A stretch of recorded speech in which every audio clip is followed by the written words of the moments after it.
감사로 세상을 축복하라라는 제목으로 함께 감사의 말씀을 나누도록 하겠습니다. 맥주 감사주일은 한 해의 중간을 보내면서 그동안 주신 은혜를 헤아려 보고 남은 한 해를 기대하는 시간입니다. 그래서 7월 첫 번째 주에 하는 거예요. 지난 6개월 동안 우리의 삶에 주신 은혜를 생각하고 또 이제부터 본격적인 추수, 즉 열매, 감사가 시작될 걸 기대하는 거죠. 여러분의 삶에도 올 한 해 주신 은혜에 따라서 오늘부터 감사가 계속되기를 바랍니다. 네, 감사는 어떤 특정한 절기나 시즌에만 필요한 덕목이 아닙니다. 성도의 삶 그 자체가 바로 감사여야 합니다. 혹시 여러분 감사가 잘 안 될 때가 있습니까? 모든 게 잘 풀릴 때는 감사가 고백하기가 쉽지요. 그러나 경제적인 압박이나 건강의 문제나 인간관계의 그 갈등 속에서 감사합니다라는 말이 목구멍까지 올라왔다가도 다시 내려가 버리죠. 그럴 때는 감사해야지가 아니라 감사할 이유가 뭐지? 라는 그런 마음이 우리 속에 찾아옵니다. 어떤 목사님의 간증을 들은 적이 있습니다. 그분은 아내를 병으로 하늘에 먼저 보냈습니다. 또 아들은 큰 사고로 한쪽 다리를 절단했습니다. 그런데도 매일 새벽마다 한결같이 하나님 감사합니다. 하나님 감사합니다. 하나님 감사합니다. 라며 기도를 시작하는 겁니다. 그 모습을 지켜보고 있던 어떤 분이 목사님께 물었습니다. 목사님, 무엇 때문에 그렇게 감사하세요? 도대체 뭐가 그리 감사하세요? 라고 물었지요. 목사님은 이렇게 대답하셨답니다. 감사가 있어서 감사한 게 아니라 하나님이 여전히 내 하나님이시기에 감사합니다. 한번 해볼까요? 하나님은 여전히 내 하나님이십니다. 감사합니다.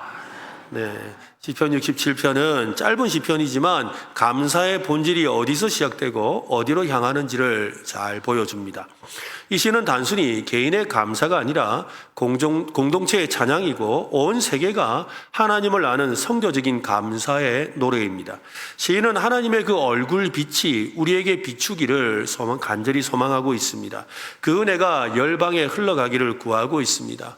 감사는 개인적인 감정에 그치지 않고 하나님의 그 은혜를 기억하고 또 찬양하고 세상에 복을 전하는 방향으로 흘러가야 한다는 것이지요. 오늘 이 시편을 통해서 우리는 세 가지 질문을 함께 생각해보고 또한 답을 찾아보려고 합니다. 첫 번째로 우리는 무엇을 감사해야 하는가? 두 번째는 우리는 어떻게 감사해야 하는가? 세 번째는 우리는 이 감사의 결과가 무엇인가? 라는 것입니다. 감사는 단지 추상적인 태도가 아닙니다. 감사는 신앙의 고백입니다. 하나님 나라를 세상에 드러내는 도구입니다. 감사는 우리의 삶을 넘어 열방에 하나님의 이름을 알리는 통로가 됩니다. 우리는 단지 감사를 배우는 것이 아니라 감사로 세상을 축복해야 될 사명을 가지고 있습니다. 한번 해볼까요? 감사로 세상을 축복하자. 첫 번째로 감사는 하나님의 은혜를 기억하는 것입니다. 감사는 하나님의 은혜를 기억하는 데서부터 시작합니다. 감사는 예의 바른 어떤 태도가 아닙니다. 하나님께서 우리에게 어떤 분이셨는지를 기억하고 고백하는 신앙의 행위인 것입니다. 1절 말씀 우리 한 번 더 읽어보겠습니다. 시, 곧, 노래, 인도자를 따라 현악에 맞춘 것. 하나님은 우리에게 은혜를 베푸사 복을 주시고 그의 얼굴빛을 우리에게 비추사 셀라. 시인은 마치 봇물 터지듯이 하나님의 은혜를 막 1절에서 막 몰아치며 고백합니다. 은혜를 베푸시네요. 하나님 복을 주시네요. 그 얼굴빛을 비추어 주시네요. 이 구절은 단순한 축복의 나열이 아닙니다. 이것은 이스라엘 백성이 경험했던 하나님의 그 지속적인 사랑과 돌보심에 대한 깊은 깨달음이자 고백입니다. 여기서 은혜를 베푸사라는 이 표현은 단순히 어떤 친절이 아니라 받은 사람의 자격이 있고 없음과 무관한 호의라는 거예요. 내가 받을 만하냐 아니냐가 아니라 하나님이 그저 우리에게 베풀어 주시는 은혜라는 것입니다. 여러분, 우리가 그 은혜를 받으셨음을 믿습니까? 그죠? 우리 한 주간의 삶을 생각해 본다면 어떻게 감히 이 자리에 나올 수가 있겠습니까? 여러분, 지난 6개월의 우리의 삶을 돌아본다면 내가 감히 어떻게 찬양을 할 수가 있겠습니까? 내가 무슨 염치로 하나님 앞에 나와서 기도할 수가 있겠습니까? 그렇지 않겠어요, 여러분?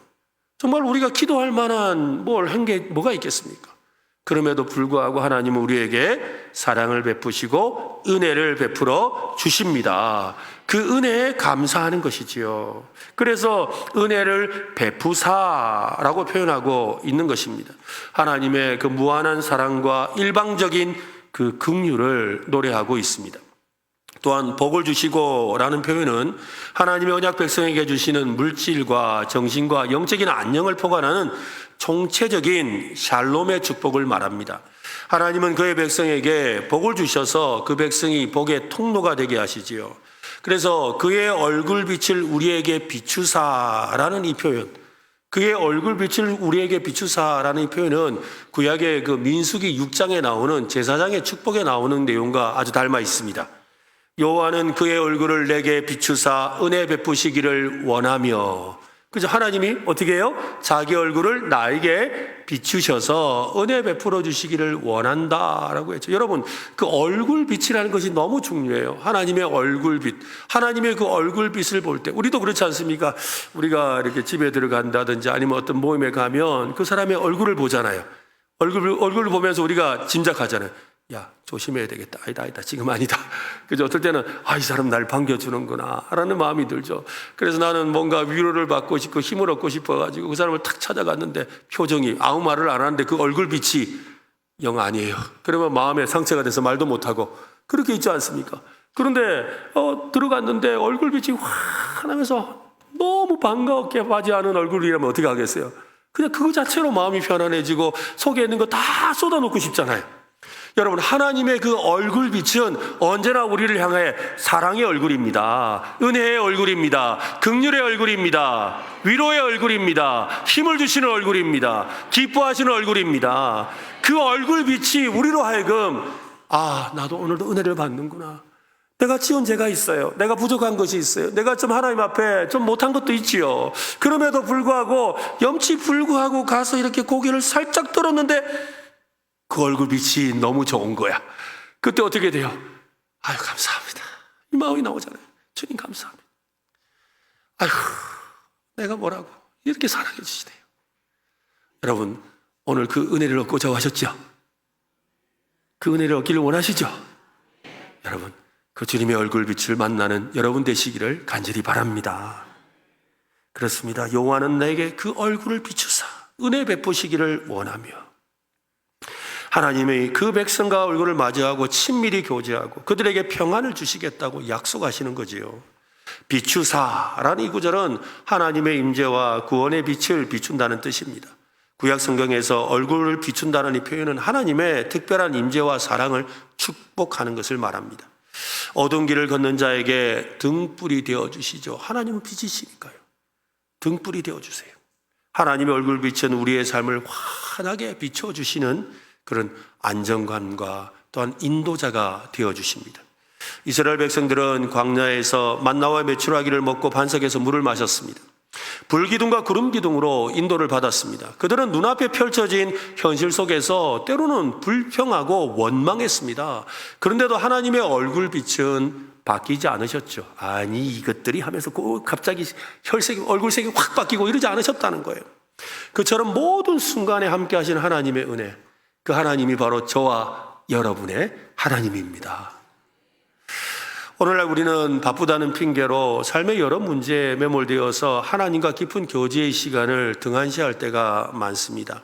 아침에 눈을 뜨면 스마트폰부터 확인하고 밤늦게까지 세상의 소리에 귀 기울이느라고 정작 하나님께 우리의 마음을 드리는 시간을 놓치곤 하지요.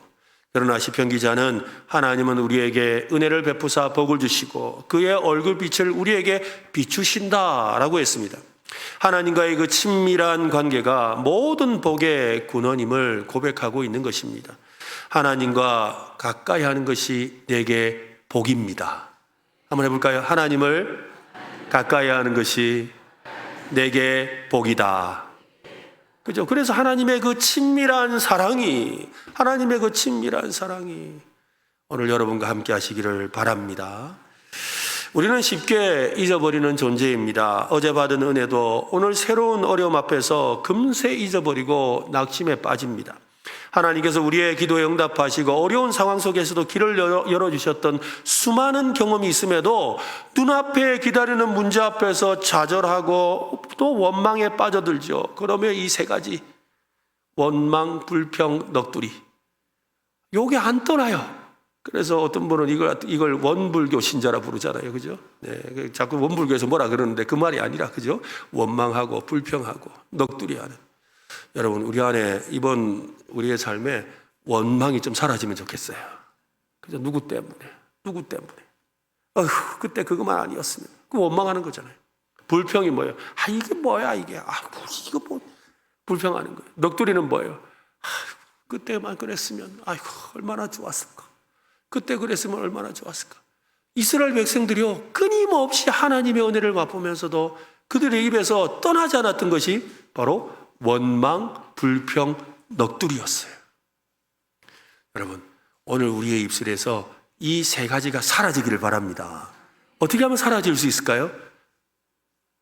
아주 단순해요. 한번 따라합시다. 감사합니다. 감사합니다. 감사합니다. 옆 사람에게 쳐다보면서 감사합니다. 또 뒤를 보면서 감사합니다. 그죠? 여러분, 자고 일어나서도 저도 지금 그러려고 노력하거든요. 제가 정말 제 삶이 그래요. 원망, 불평, 넋두리가 많은 사람이에요. 정말 물컵에 물이 담겨 있으면, 야, 이만큼 찬내보다 이만큼 모자라네라고 생각하는 사람이에요. 자고 좋은 것보다 나쁜 게 더 많이 보여요. 그런데 입에 자꾸만 감사를 달고 살려고 하면서부터 제 삶이 달라지더라고요, 여러분. 그래서 그냥 입버릇처럼 해요. 감사합니다. 감사합니다. 뭐 아무 일도 없는데 그냥 혼잣말로 감사합니다. 감사합니다. 아침에 일어나면 그냥 감사합니다. 하나님 감사합니다. 잘 때도 감사합니다. 밥 먹을 때도 감사합니다. 차 탈 때도 감사합니다. 그죠? 밥 먹고 나서도 감사합니다. 뭐라도 그냥 감사합니다. 감사합니다. 감사합니다.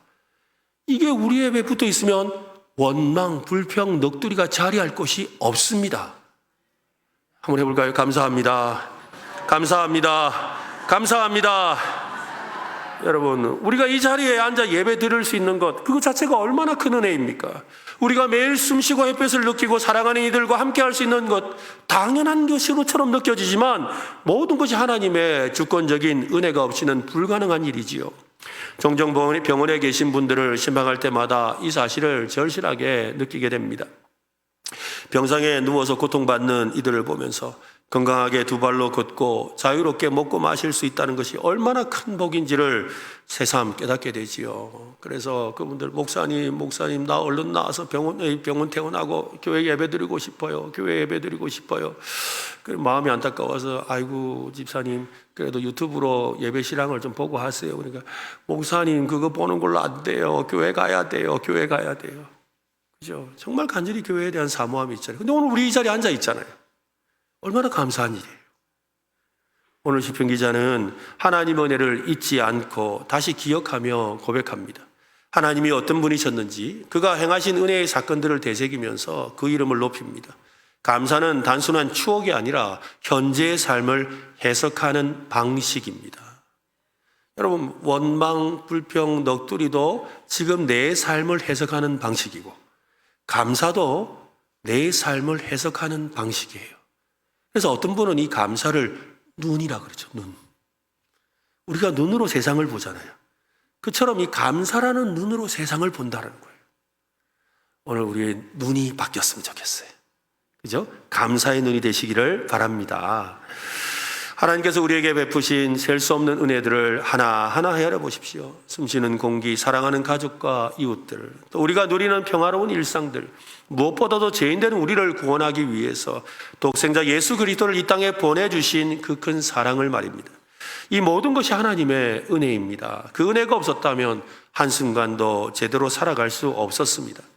오늘 이 시편의 고백처럼 우리를 향한 하나님의 얼굴빛이 우리의 삶을 항상 비추고 있었음을 여러분 인정하고 고백하시기를 바랍니다. 이것이야말로 감사의 시작이죠.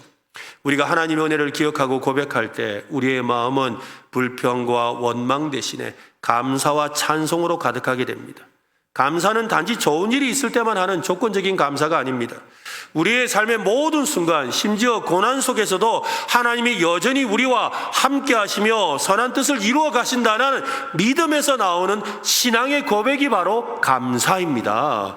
내가 믿음이 있는 것을 증명하는 것이 감사입니다. 오늘 감사하는 저와 여러분 되시기를 바랍니다. 찬양은요, 하나님을 향한 적극적인 감사의 표현입니다. 어떤 분이 말을 했습니다. 감사는 천국의 언어고 불평은 지옥의 사투리다. 감사의 언어가 우리 안에서 살아날 때 하나님의 도를 세상에 전하는 복의 통로가 됩니다. 1절에서 하나님의 은혜와 복, 그리고 그분의 얼굴빛을 간절히 구했다면 이제 다음 단계로 나아가게 합니다. 감사는 마음속에만 머물 수 없습니다. 감사는 반드시 입술을 통해 표현되고 삶으로 드러나야 돼요. 그런데 가끔씩 그런 분들이 있어요. 마음속으로는 감사가 막 가득해요. 그런데 한마디도 안 해. 말 안 하는데 어떻게 알겠어요? 그런데 그래가지고 아니 뭐 고마운 표시라도 좀 하지 말해야 하나? 말 안 하면 모릅니다 우리.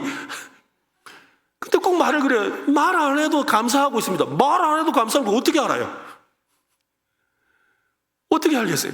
말 안 해도 내 마음으로 감사하고 있습니다. 여러분 세상에 그 말만큼 나는 믿을 수 없는 말이 없어요. 그렇잖아요 여러분. 감사하면 감사합니다고 말을 해야 되는 거예요. 그렇게 말조차도 못할 감사라면 감사가 아니겠죠. 안 그렇겠어요? 아니 말로 표현할 수도 없을 감사를 어떻게 감사라고 할 수 있겠어요? 저는 우리 아이들도 그래요. 아이 무슨 어버이날이 되고 무슨 생일날 되면 아빠 감사해요. 야 말로 때우지 말고 선물 가져와라. 어떤 전에는 아예 말도 안 하더라고요. 그래서 말 안 해도 안 돼. 난 모른다. 여러분 감사는 표현하는 거예요. 해볼까요? 감사는 표현하는 것이다. 다시 합시다. 감사는 말과 삶으로 드러내는 것이다. 그렇습니다 여러분. 감사를 표현하는 최고의 방법이 무엇이냐면 그게 바로 찬양이에요. 감사의 최고의 방법이 바로 찬양입니다. 3절 말씀을 한번 보세요. 같이 읽어보겠습니다. 시작.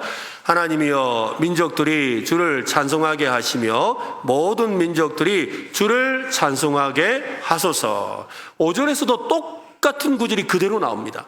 하나님이여 민족들이 주를 찬송하게 하시며 모든 민족들이 주를 찬송하게 하소서. 찬송하게 하시며 이 말은요 이 원래 뜻이 뭐냐면 감사를 고백하다예요. 해볼까요? 감사를 고백하다. 그게 찬양이라고요. 단지 노래를 부르는 행위를 넘어서 하나님께서 어떤 분이신지 그분의 행하심이 어떤 것인지를 인정하고 선포하는 고백입니다. 그래서 감사는 침묵이 아니라 선포지요.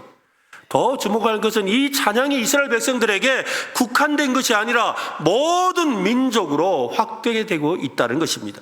시는 민족과 민족들이 여호와를 찬송하게 되기를 간구합니다. 하나님을 향한 감사와 찬양이 민족과 국경을 넘어서 전 세계로 퍼져나가는 선교적인 방향성을 가지고 있음을 보여주는 것이지요.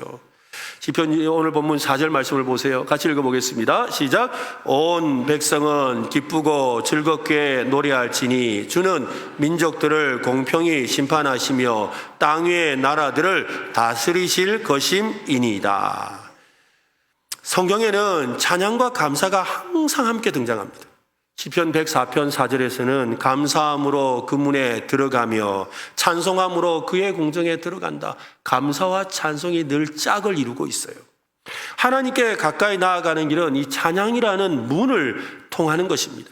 찬양은요 마음속의 감동으로 그치지 않습니다. 찬양은 소리내어 부르고 손을 흔들고 입술을 열어 고백하고 또 내 소중한 것을 하나님 앞에 드리지요. 그래서 여러분 우리가 예배를 드리고 오늘 특별히 맥주 감사 주일로 감사 예배를 드릴 때 특별한 감사 헌금도 드리는 이유가 여기 있는 거예요. 왜? 우리의 마음과 우리의 모든 것을 드리는 것이기 때문에 이것을 통해서 진정한 감사와 찬양이 되는 것이지요. 감사를 담아내는 행위가 바로 찬양인 거예요. 찬양은 마음속 감사를 입술의 고백으로 더 나아가서 공동체의 선포로 확장하는 능력 있는 통로가 되는 것입니다. 찬양은 개인의 경건 생활의 한 부분이 아닙니다. 감사의 본질을 드러내는 신앙의 가장 아름다운 모습입니다. 찬양은 하나님께서 누구신지를 선포하고 그분의 행하심에 감사하고 또 더 나아가서 세상을 향한 하나님의 뜻이 이루어지기를 구하는 선교적인 열망입니다. 어느 선교사님의 이야기가 생각납니다. 전기가 들어오지 않는 그 시골 마을에서 현지 아이들과 예배를 드리는 거예요. 마이크도 없고 또 반주는 그냥 기타줄이 6개인데 3줄이 끊어졌어요. 근데 오지니까는 기타줄 구하기도 어렵죠. 그래서 기타줄 3개 가지고 그냥 기타를 치는 거예요. 그 예배에서 들려오는 찬양은 어떤 콘서트보다도 더 강력하고 감동적이었습니다. 왜냐하면 그 찬양에는 감사가 있었기 때문이죠. 가진 것도 없고 몸은 병들어도 그들은 Thank you, Jesus. Thank you, Jesus. 예수님 감사합니다. 예수님 감사합니다. 그 감사가 넘쳐났던 거죠. 그들의 찬양은 감사의 고백이자 하나님을 향한 사랑의 표현이었기 때문입니다. 찬양이 왜 중요합니까? 찬양은 하나님이 어떤 분이신지를 고백하는 선언입니다. 공평하신 분, 의로우신 재판장이시며 온 세상을 다스리시는 통치자이시기 때문이지요. 그래서 찬양은 하나님을 높이고 나를 낮추는 반응이에요. 그래서 나를 낮추기 위해서 하나님을 높이는 거죠. 여러분, 찬양 시간에 입술이 잘 안 열리는 분들 한번 진지하게 한번 생각해 보세요. 진지하게 생각해 보셔야 돼요. 찬양 시간에 이렇게 노래 부르는 게 좀 이렇게 시큰둥하고, 예? 이렇게 마음에 이렇게 그냥 흥얼흥얼 하긴 하는데 이렇게까지 해야 되나 그런 마음이 드는 분이 있다면 한번 진지하게 한번 고민해 보세요. 하나님을 높이고 싶은 마음이 있는지, 하나님을 진짜 높이고 싶은 마음, 정말 내 속에 그 하나님에 대한 감사가 있는지, 그 감사가 있고 하나님을 높이려는 마음이 있는데 내가 시큰둥하게 찬양을 한다? 모르겠습니다. 나는 모르겠어요. 저는 여러분의 마음을 모르니까 몰라요. 그러나 제 마음은 알아요. 제 마음은 알죠. 여러분, 정말 하나님을 높이는 거예요. 그리고 나는 낮아지는 거죠. 이것이 진정한 우리의 복음의 모습 아니겠어요? 하나님이 중심 되시는 세계 속에서 그분께 영광을 돌리는 그런 저와 여러분이 되었으면 좋겠습니다. 우리 각자의 삶의 자리에서 하나님의 구원을 알리는 방법은 너무나도 다양합니다. 여러분의 직장에서 정직하고 성실하게 일하고 또 그리스도인의 향기를 드러내는 것, 또 이웃에게 친절을 베풀고 사랑을 실천하는 것, 고통받는 이들에게 작은 위로의 손길을 내미는 것, 때로는 용기를 내어서 예수 그리스도의 복음을 직접 전하는 것, 이 모든 것이 주의 도를 땅 위에, 주의 구원을 모든 나라에 알리는 것이겠지요. 한 성도님의 이야기가 생각납니다. 그분은 병원에서 간병인으로 일하시는 분이에요. 매일 힘든 환자들을 돌보면서 늘 얼굴에 미소를 잃지 않는 거. 안녕하세요. 어머니 안녕하세요. 잘 주무셨어요. 이러면서 어제 소변질 빼졌다면서요. 이러면서 그러기도 하고. 어제 주사 맞는다고 힘들었다면서요. 이러면서 그렇게 하면서 막 늘 밝게 이렇게 가서 행복하게 하시는 거지요. 그래서 사람들이 물어요. 환자들과 보호자들이 묻는 거죠. 어떻게 그렇게 밝으세요? 원래 성격이 그래요? 그런 거예요. 뭐가 그렇게 좋으세요? 그때 그는 주저없이 말합니다. 저는 하나님을 믿어요. 하나님께서 저에게 주신 은혜가 너무 커서 늘 감사하며 살아요. 여러분, 이게 바로 주의 도를 세상에 알리는 거 아닐까요? 그죠? 주의 도를 세상에 알리는 방법이에요. 이 마음 때문에, 이 감사 때문에 저는 어려움도 이겨냅니다 라고 고백하는 것이지요. 실제로 찬양은 우리의 영혼에 놀라운 변화를 가져옵니다. 때로는 마음이 무겁고 기도가 잘 나오지 않을 때가 있지요. 그때 우리의 입술을 열어서 하나님을 찬양해 보십시오. 찬양은 우리의 어두운 마음을 밝히고 절망의 감정을 희망으로 바꿉니다. 우리의 육신이 연약할 때조차도 찬양은 우리에게 새 힘을 막 불어넣지요. 여러분, 우리 지난주 오후 예배 시간에 찬양 중심 예배하면서 여러분 막 가슴이 뜨거워지지 않으셨어요? 막 은혜가 넘치지 않으셨어요? 안 오셨어요? 네? 여러분, 저는 너무 제가 요즘에 우리 교회에 지금 찬양의 은혜가 임하는 것 같아요. 오늘 찬양도 오늘 너무 은혜롭게 하는데 진짜 찬양의 은혜가 임하는 것 같아요. 그래, 지난 금요일 시간도 그렇고 계속 이 찬양 시간마다 막 강력한 하나님의 은혜가 막 임하는 걸 제가 느끼거든요. 특히 지난 오후 예배 시간에는 제가 설교하기 전에 찬양을 하는데 내가 주체할 수가 없더라고요. 제 몸이 주체할 수가 없어요. 막 그냥 그 영적인 기운이 막 여기를 막 온전히 휩싸고 있는 그것이 막 느껴지는데, 와, 이로 감당할 수가 없더라고요. 그러니까 나도 모르게 막 찬양을 하게 되고, 지난 금요일에는 또 앞에서 이 찬양팀들이 막 찬양을 하는데 막 앞에서 뛰더라고요. 그래가지고 나도 막 뛰었어요. 근데 너무 세게 뛰면 나중에 설교할 때 땀이 나서 안 될 것 같아가지고 적당히 뛰느라고 자제하느라고 얼마나 힘들었는지 몰라요. 정말로 하나님 앞에서 그렇게 찬양하는 마음을 주실 때 우리의 마음이 열립니다. 여러분, 찬양하는 중에 우리 안에 있는 불평이 사라질 줄로 믿으시길 바랍니다. 그죠? 원망이 사라질 줄로 믿으시길 바랍니다. 우리 안에 모든 악한 것들이 사라지게 될 줄로 믿습니다. 바울과 실라가 감옥에서 한밤중에 찬송할 때 옥문이 열리고 쇠사슬이 풀렸던 것처럼 찬양 중에 우리의 영적인 얽매인 것들이 풀려지고 하나님의 은혜로 충만한 역사가 일어나기를 예수님의 이름으로 축원합니다. 우리의 일상 속에서 찬양을 실천하는 것은 단순히 감정적인 반응에 그치지 않습니다. 아침에 눈을 뜰 때 주님의 은혜에 감사하며 짧은 찬송을 엎드리는 것은 여러분 어떨까요? 한번 찬송해 보세요. 식사 전에 감사 기도를 드릴 때 마음속으로 하나님을 높이는 찬양을 한번 드려보세요. 운전하거나 설거지하면서도 삶의 순간순간을 하나님께 찬양을 한번 드려보세요.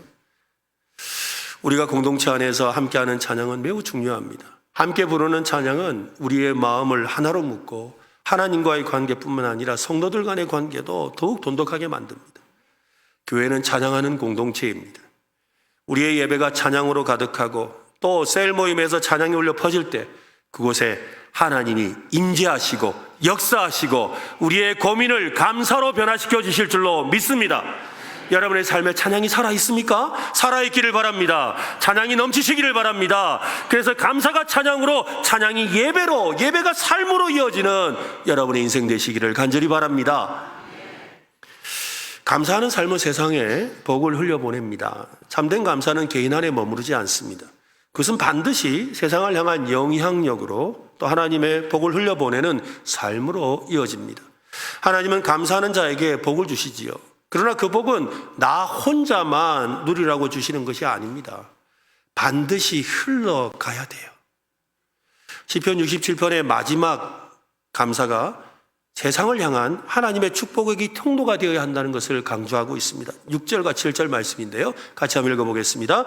땅이 그의 소산을 내어 주었으니 하나님 곧 우리 하나님이 우리에게 복을 주시리로다. 하나님이 우리에게 복을 주시리니 땅의 모든 끝이 하나님을 경외하리로다. 6절은 하나님의 은혜에 대한 구체적인 결과로 땅의 소산이 또 풍요와 결실을 언급하고 있습니다.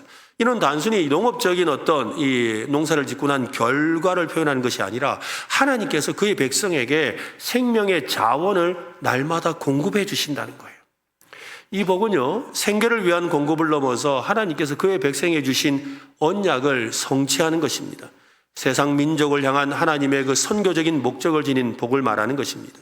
하나님은 그의 백성을 복을 주심으로 세상이 하나님을 경외하게 되기를 원하세요. 여러분, 이 말을 잘 이해해야 돼요. 내가 복을 받아야 돼요. 여러분 복 받으시길 바랍니다. 꼭 받으세요. 네. 아까 1부 때 하니까 한 반은 복을 안 받고 싶은지 대답도 안 하시더라고요. 그래서 안 받는 건 여러분 마음이니까 제가 할 거 아닙니다. 하나님이 주시는데 받기 싫으면 우산 받쳐 쓰면 돼요. 그러면 안 받을 수 있어요. 그러니까 그건 여러분 마음이에요.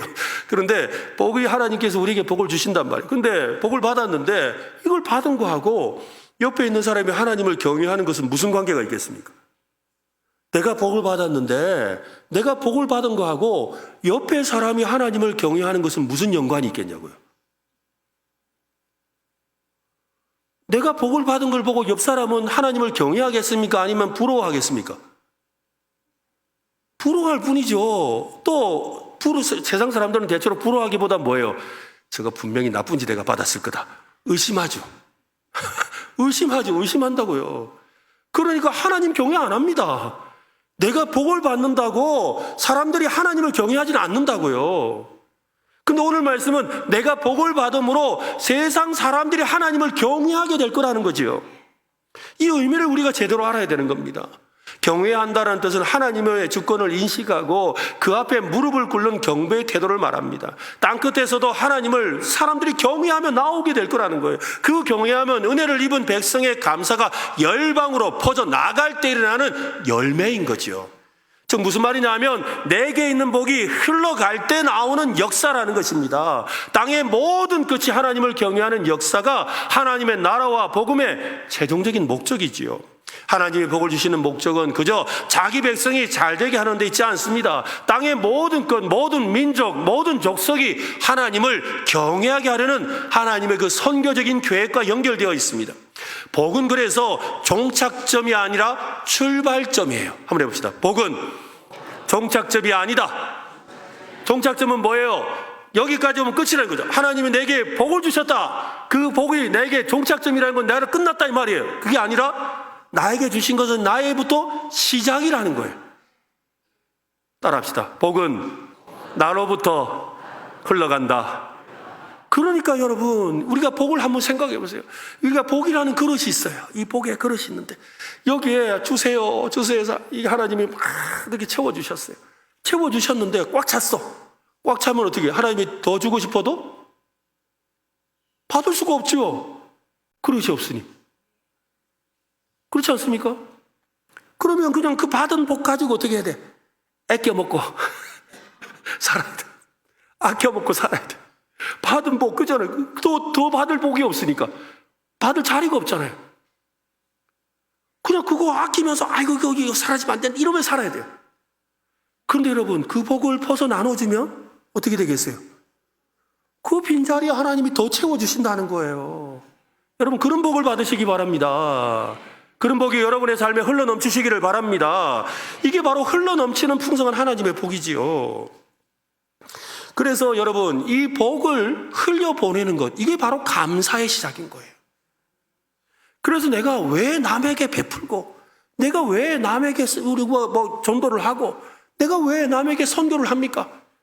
바로 내 안에 있는 그 복을 어떻게 하는 거예요? 흘려보내는 거예요. 내 안에 있는 복을 흘려보내니까 그들이 복을 받고 하나님을 경외하게 되고 나는 또 하나님의 복을 받는 거예요. 여러분 이런 영적인 원리를 깨닫고 여러분의 삶에 복이 흘러넘치는 삶이 되시기를 예수님의 이름으로 축원합니다. 감사는 얼굴을 들어서 주위를 돌아보게 만들죠.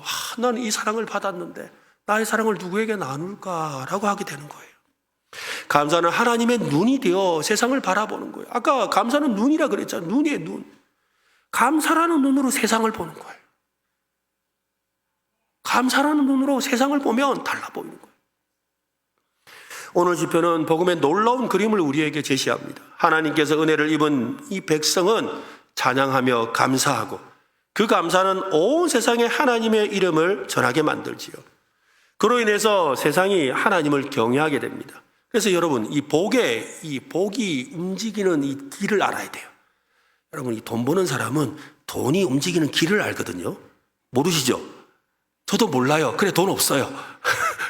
그런데 돈을 잘 버는 사람은 돈이 어떻게 흘러가는지 알아요. 뭐 좋은 방법이든 나쁜 방법이든 돈이 어떻게 흘러가는지 알아요. 근데 모르는 사람이 따라가다가 나중에 다 뺏기는 거예요.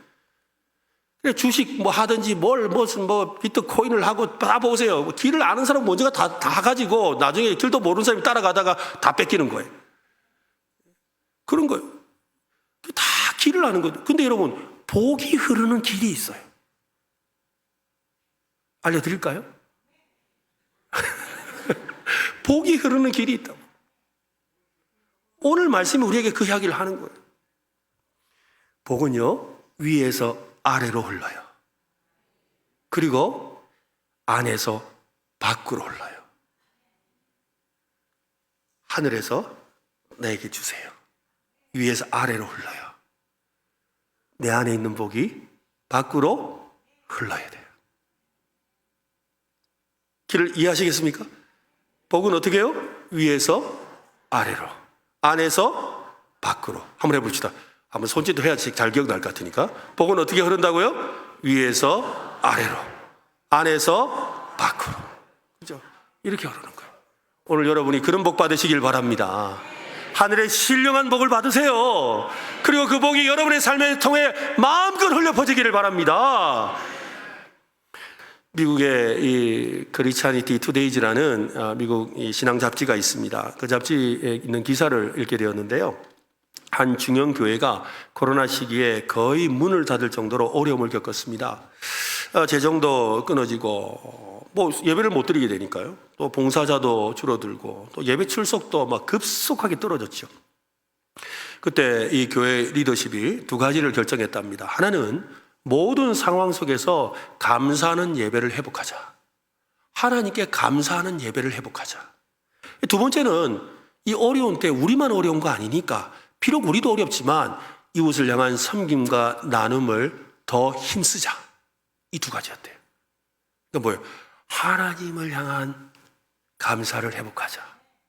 그리고 우리도 비록 힘들지만 우리 있는 것을 가지고 나누고 베풀자. 그렇게 결정을 내렸대요. 놀랍게도 그와 같은 일을 행한 교회들이 거의 대부분이 교인들이 줄어들지 않았답니다. 교회 재정과 헌금이 이전보다 더 풍성해지고 지역사회에서 가장 신뢰받는 공동체로 성장했다는 거지요. 감사가 교회를 살렸고 감사는 이웃에게 복이 되었던 겁니다. 가만히 한번 생각해 보면 우리 교회가 그런 것 같아요. 제가 우리 교회 부임해서 계속 강조하는 게 있죠. 전도하자. 그죠? 그리고 또 이 경산을 축복하자. 그래서 수요일마다 경산 땅 밟기 기도하면서 막 곳곳을 다니며 축복하잖아요. 네? 곳곳을 다니며 축복하거든요. 또 그 다음에 선교. 어렵지만 그러나 우리 선교 다시 시작하자 해서 그죠? 막 선교 막 작년에도 가고 학생들도 가고 올해도 가고 또 선교사님 파송도 하고 또 협력 선교사님들 늘려가고 이러잖아요. 또 산부 심리를 통해서 춥고 배고프고 외로운 사람들, 우리 교회 심리 안에 있는 사람들 중에 춥고 배고프고 외로운 사람 먹게 하자 해서 뭐 도시락도 나누고 또 가서 어려운 일들 도와주고 또 추우면은 뭐 전기담요도 갖다 주고 옷도 갖다 주고 또 선풍기도 갖다 주고 이러면서 섬기잖아요. 하나님이 이걸 기뻐하십니다. 기뻐하신다고요? 기뻐하세요. 그래서 여러분, 우리 교회가 이렇게 빨리 회복되고 부흥하고 성장하고 있습니다. 여러분은 모르지만 다른 교회들이 부러워 죽으려 그래요. 은혜로 교회 힘든 교회였는데 세상에 지금 아닙니다. 자기들이 자랑을 해요. 다른 목사님들이 막 자랑을 해줘요. 은혜로 교회 지금 보통이 아니라고. 이분들은 은혜박 교회에 다니시나 봐요. 그죠? 별로 감동도 안 받으시는 거 보니까. 은혜로 교회가 그렇대요. 어느 교회인지는 모르겠어요. 은혜로 교회가 그렇답니다. 네. 그래가지고 막 그 교회가 지금 막 그리 한다고. 여러분, 우리가 뭐 많아서가 아니잖아요.